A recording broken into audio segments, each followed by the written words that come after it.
How did the relationship with you and Freddie Roach come about?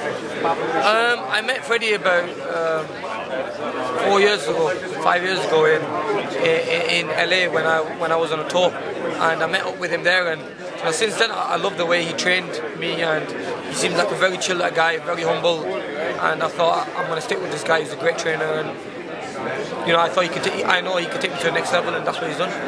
You had that one fight with Jorge Rubio and that fight with Prescott, and then you dropped him immediately.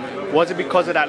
Was it because of your loss that you decided to make a change? I think it was a wake-up call. It was more of a wake-up call than anything. I think living around distractions in UK, I had to totally move somewhere where I didn't know anyone, where I'm going to go and put 100% work into it, and that's the reason I went to LA. And then I hooked up with Freddie Roach, and Freddie's a great trainer, and also I know if I'm going to be in the US, I'm going to get away from all the distractions. Nobody knows me, and I have to earn my respect by working hard. Are you coming to America to fight in the Mecca boxing? You're going to be fighting Paulie Malignaggi. Is there any pressure? Is there anything on your mind right now that you want to perform? I fought all around the world as when I was younger and as an amateur and everything, and now this is just another fight for me. If I want to be at the top of the game, I need to go to the likes of travel away from the UK and fight in the US where boxing's huge. Fighting my first fight as a debut in the Mecca of boxing in Madison Square Gardens is a big step up for me, but also is a step up where it's going to make me a big star in America, and I need these fights, and I need to fight in these arenas where if I want the popularity. What are your thoughts of Paulie Malignaggi as an opponent? As an opponent, he's a great guy outside of boxing, but going into the ring, I think he's very beatable, and all I have to do is be smart and beat him and be very clever.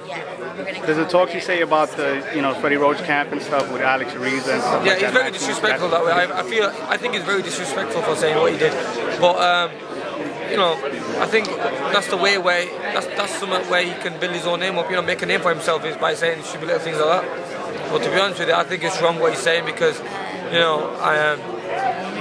same question was asked to me in London, and he said to me, "What do you think about Manny taking drugs?" I said, "Well, I'm the only fighter who keeps up with Manny and everything. Does that mean I'm on drugs?"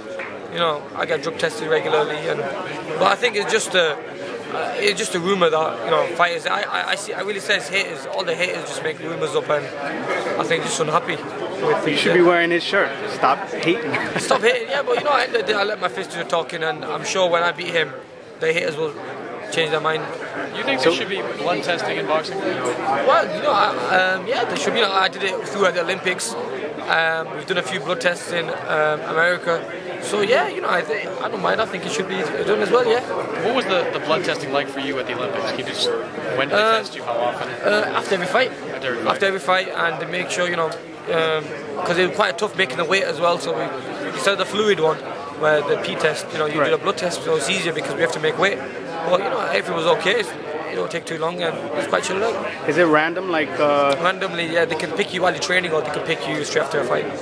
Did the taking of the blood, did it affect your training at all? I mean, it was straight after a fight. The adrenaline's pumping. I didn't really feel it. I was so excited after winning a fight, really. So I didn't really notice it, but I felt okay. What about during training? So they did test you during training sometimes? Yeah, sometimes they did the blood test or they did the P test. They do the P test during the training? Yeah, but after the fight. After the fight, they do a blood test. Okay, no blood test during the training? No. Okay. Straight after the fight, it's mandatory. Yeah. Mandatory to get it done. Same in title fights. Now, if you get the win on May 15, what are your future plans?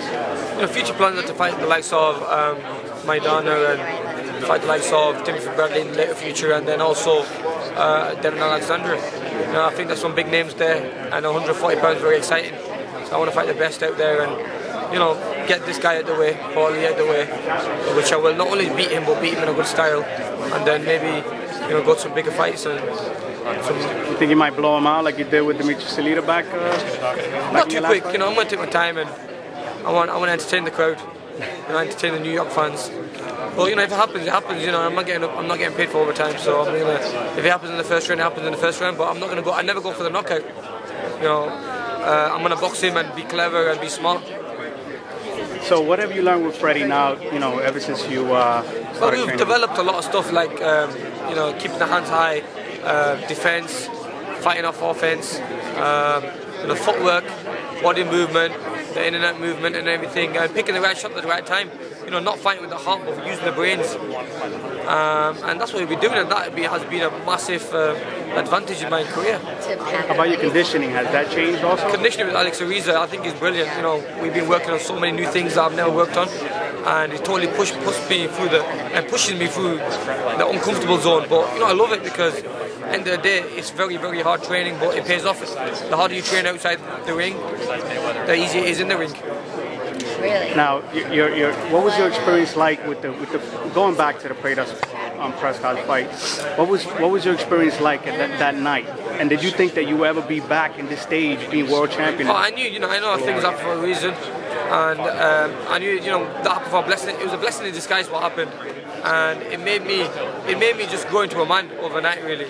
And that's the reason I moved. But I really think it was a blessing in disguise, and things happen for a reason. And if that didn't happen, I don't think I'd be sat here now.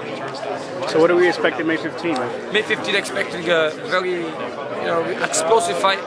Got 2 boxes, and we're ready for it, man. And the day is going to be exciting, but there's only going to be one man who's going to win the fight, which is me. Thanks a lot.